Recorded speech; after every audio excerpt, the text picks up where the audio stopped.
Olá, aqui é André Nunes, psicólogo, e há 17 anos trabalho no apoio e orientação de famílias que sofrem com a dependência química na sua casa, tanto das drogas como do álcool. E como disse no vídeo anterior da apresentação dessa série de vídeos, vamos tratar aqui de algo que é muito grave, que envolve milhões de pessoas, tanto no nosso Brasil como no mundo. É sobre o alcoolismo. A Organização Mundial da Saúde caracteriza o alcoolismo como os transtornos causados pela pessoa que faz o uso abusivo do álcool.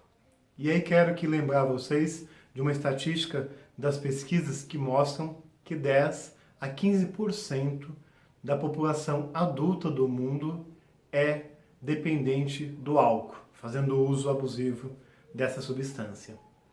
Também gostaria de trazer uma outra definição, falando um pouco mais amplamente sobre o alcoolismo, que é um conjunto de diagnóstico que observa a dependência, que é a vontade e uso constante do álcool, a abstinência, o período que a pessoa sofre em querer beber, e aí tem inclusive reflexos físicos como tremor, também as síndromes causadas pelo uso abusivo do álcool, como as síndromes da memória, as síndromes alucinógenas e delirantes, além de todos os transtornos e consequências físicas originárias desse uso abusivo.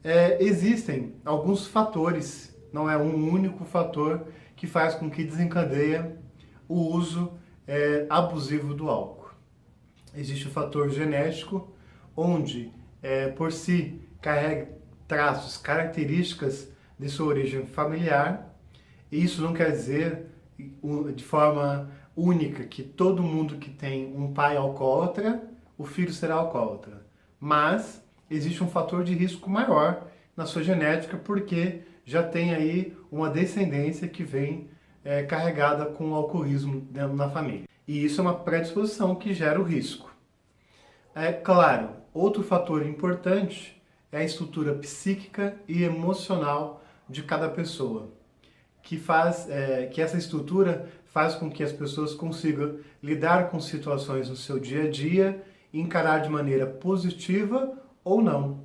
E outros acabam utilizando do álcool em alguns momentos para se refugiar e depois não conseguem lidar ainda mais com as suas situações e causando ainda o problema maior do alcoolismo. Existe também as influências familiares.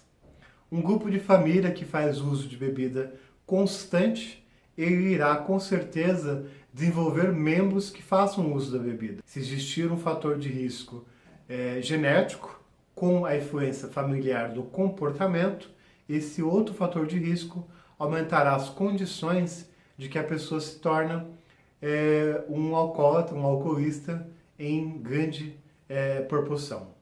Vou dar um exemplo aqui de como acontecia na minha família e de como essa influência familiar pode, em alguns momentos, ocasionar essa situação de dependência. Sou de um grupo de família de irmãos, de muitos irmãos. Quando eu nasci já tinha outros irmãos, então eu cresci e lembro muito bem, né, na época que eu morava no interior, de que lá até hoje se tem o hábito de fazer caipirinhas para as pessoas beberem. Meu pai sempre ensinou todos os filhos, os genros, a jogar o baralho, o truco, e eu cresci e lembro muito bem que 7 a 8 anos de idade, meus irmãos mais velhos, meus cunhados, estavam em volta da mesa, junto com o meu pai, jogando baralho por diversão, não por aposta, por estar ali comemorando, né, a família, uma forma de reunir a família. E naquela época se faziam caipirinhas. Limão colhido da roça, açúcar e aguardente.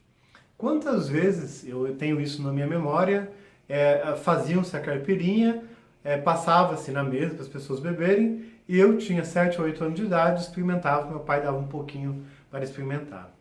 Então, eu e meus irmãos tivemos muitas influências familiares. Por quê? Até hoje, o meu pai conserva o hábito de jogar o truco, mas durante todos esses anos, nós tivemos algo que eu digo que é positivo. Nós conservamos o espírito do jogo para nos reunirmos e estarmos do lado do meu pai, que hoje tem 78 anos. Então todos os filhos, netos e genros estão do lado dele para brincar, para se divertir, porque é algo que ele adora. Mas meu pai e nós, todos os filhos, nenhum deles desenvolveu nenhum tipo de dependência. Nós não temos problema com álcool, não conseguimos desenvolver. Eu, pessoalmente, não bebo nada. Mas por quê? Nós não tínhamos uma predisposição a se tornar-se um alcoolista. Mas, na nossa influência familiar, tinha esse contexto.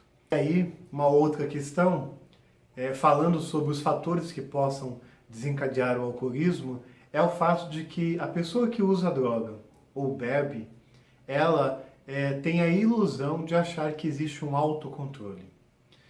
Como o organismo tem a tolerância, então, com o passar do tempo, eu preciso fazer mais uso de bebida para que eu possa sentir os efeitos do álcool.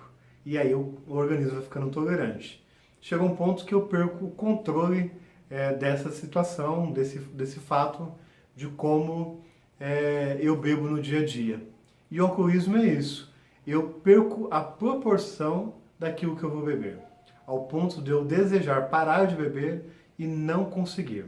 Nós estamos num país que culturalmente somos todos ensinados a beber nos momentos festivos, nos momentos de prazer, de descontração, final de semana, de festas. E isso tudo nós temos a cultura de aceitar o uso do álcool. Lembrando que 10 a 15% de uma população adulta ela tem a capacidade de desenvolver a doença. Isso é um número muito alto. Faz com que muitas famílias sofram com o problema do alcoolismo, trazendo consequências desastrosas e digo ainda arrasadoras para essas famílias. O Hospital Albert Einstein fez uma pesquisa no setor de psicologia e demonstrou que crianças de 10 a 12 anos já tiveram o uso de bebida, sendo um número de 41% do número das crianças que foram pesquisadas. Isso é algo assim avassalador, algo preocupante, que faz com que nós precisamos estar atentos a essa situação. Os pais devem estar abertos ao diálogo, devem estar abertos a acompanhar esse momento de transição de criança para adolescência, que é um momento difícil, mas também deve estar aplicando os limites. E claro, ser o exemplo, porque se seu filho está bebendo, você vai repreendê-lo, vai ensiná-lo, vai conversar com ele, vai orientá-lo, e você não tem a postura de não beber, meio que perde o sentido, perde a razão. E aí, como nós devemos observar e ter clareza de que alguém que está bebendo se tornou doente pelo alcoolismo? E aí devemos observar algumas coisas. Já comentei as tendências, os fatores, mas, por exemplo, quem bebe hoje, com 25 anos de idade, uma caixa de cerveja, irá beber 2 com 30 anos. Também irá beber 3 caixas quando tiver 35 anos. E aos 40 anos, provavelmente a cerveja, outro tipo de bebida, não demorar mais tempo para surtir efeito no organismo daquela pessoa. E também começa a aparecer os sinais orgânicos e também começa a aparecer sinais emocionais e psicológicos. E até mesmo posso dizer, em alguns casos, mentais. Mas devemos estar atentos onde? Quando a pessoa não conseguir parar de beber, mesmo que tenha o desejo, ou quando ela não consegue cumprir suas responsabilidades familiares e profissionais, sinal que o álcool está sendo de forma prejudicial a vida daquela pessoa. Então devemos observar as pessoas que estão em torno de nós, na nossa casa, nos nossos filhos, conhecendo os seus comportamentos, sabendo as suas alterações, sabendo quando um parente nosso está passando dos limites, estar aberto a uma conversa franca e dar apoio, né, para essa pessoa. Eu espero que eu tenha orientado aqui sobre o alcoolismo.